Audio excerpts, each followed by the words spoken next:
So this is instructions on the FZ300 Lumix bridge camera.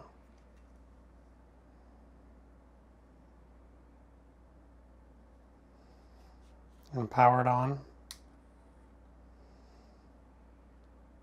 Right now I have it in video mode.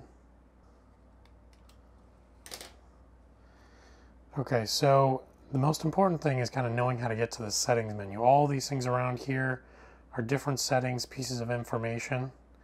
So that's how we're going to be able to get to the settings menu. It's a touch screen, so we're going to be able to adjust things just by touching them. And that's going to be the easiest way to operate this. But before we get to the settings, let's look at some information we already have. We have an audio control right here. And obviously this is just onboard audio right now. A histogram, which can help us a little bit with exposure. For underexposed, overexposed. Right now it's in auto mode as far as ISO goes. And it maxes out at 400 ISO. I've set that. And then we're at 2.8 aperture and 60. Our shutter speed is 1/60th, which is where we want to be for 30p. So on the outside are some of our control settings to change those. So we could change the audio, or the ISO, I mean.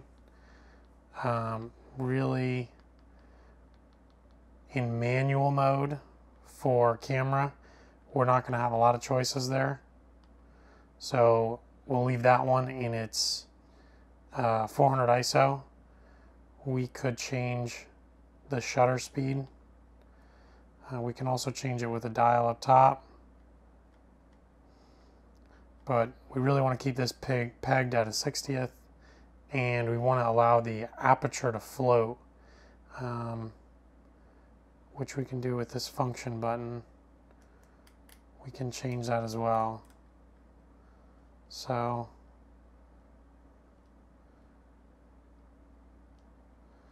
to start recording and stop recording, we can use the shutter button if we're in this M camera mode, or we could use the record function.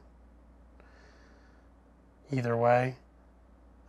We should try to put as much as we can in automatic and just have to fix it later for right now. So the WB is white balance. Right now we're on tungsten light. So we can put this into auto white balance AWB. And that's going to adjust for us.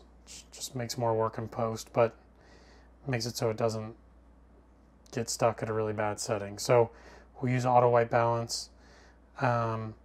These settings are completely dialed in. I can't set anything on automatic with where I have it, but I can see that I'm underexposed based on this meter right here. So this is our light meter, and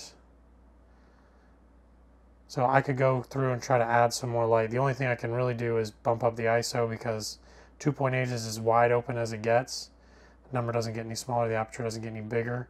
And we don't really want to go slower than 1/60th because we're at 30 frames per second. So we can change the ISO, bump that up to 800, and now we're getting a little closer to where we want to be. And where we want to be is that little dial bouncing around 0, which, you know, pointing at a white surface or a light surface, and that changes pointing at a dark surface, and we're underexposed. So it's some information. It's not the whole piece of the puzzle, though. If we want to go full auto, you can just put it into auto mode. And if I half press the shutter, things will start dialing in for me. I do need to change the ISO to float. So I got to go to auto ISO in order for that to start changing under where I had it set, which was 800. But now if I press the shutter button on top, it's going to take pictures. But if I press the red record button, it's going to take video. Now, the only other things that I want to make sure, other than dialing in the actual exposure and using different settings up here to dial that in, is the quality of video. So we're going to go back to being able to change this. Standard mode, you really want to leave this in standard. Standard and natural are the only two that I would ever use. Here are going to be different recording formats and quality.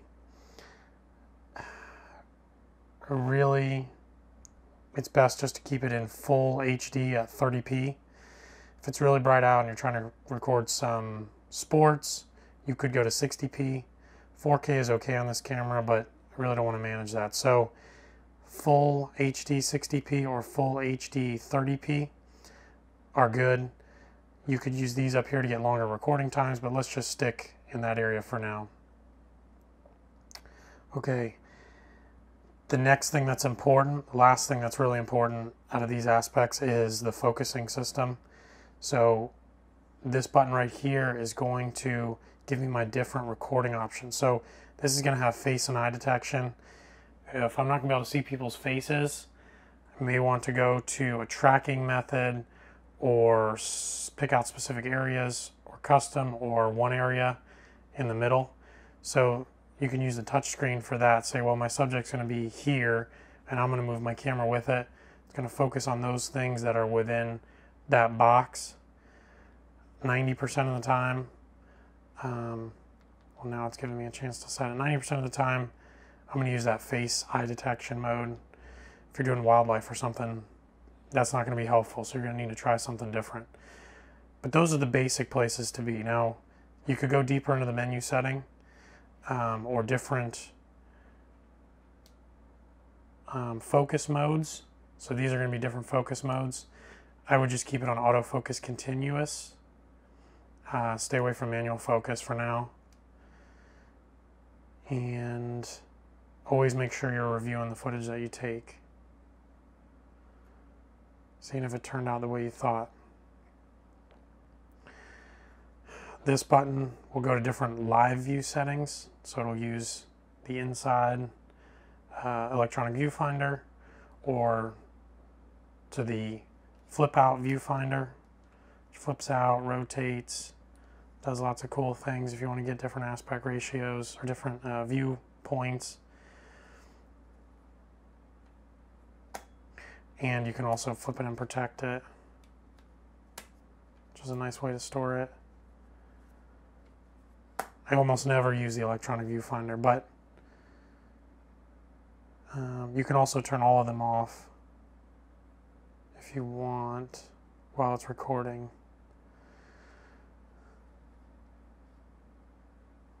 You have two ways to zoom in and zoom out. Right here on the side. So zoom in, zoom out. This will also zoom in, zoom out. It's image stabilized at this mode, but if you get much farther than 150, it's going to start acting real funny, and it's going to be hard to really keep it stabilized. So don't try to go too much deeper in than that. You can change what shows up on the screen with the display button. Just keep pressing it. Card is in here, the battery is in here.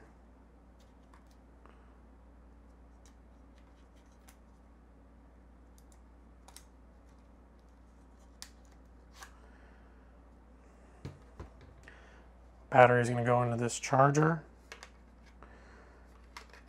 When it's charging, this will light up. When it's charged, the light will go off. It takes a little bit over an hour and a half to charge.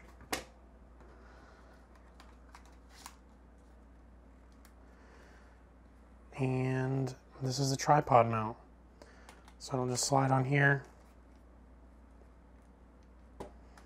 See, if you touch the screen at all, it's going to go into a forced focus mode. So be wary of that. It's going to set up the tripod. To adjust it, you're going to dial this back, and then you can rotate it.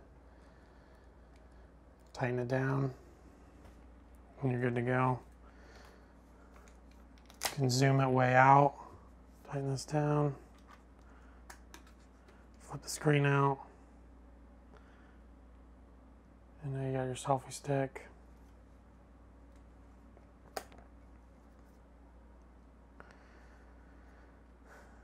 Just stay out of that menu. All the things you want to do, you can either do directly, or you can do it from this menu.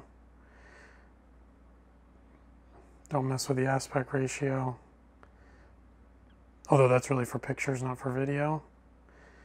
And the rest of this is just how it's supposed to be. Just keeping an eye on the exposure value if you're not in auto mode. He's the most important. And that's about it.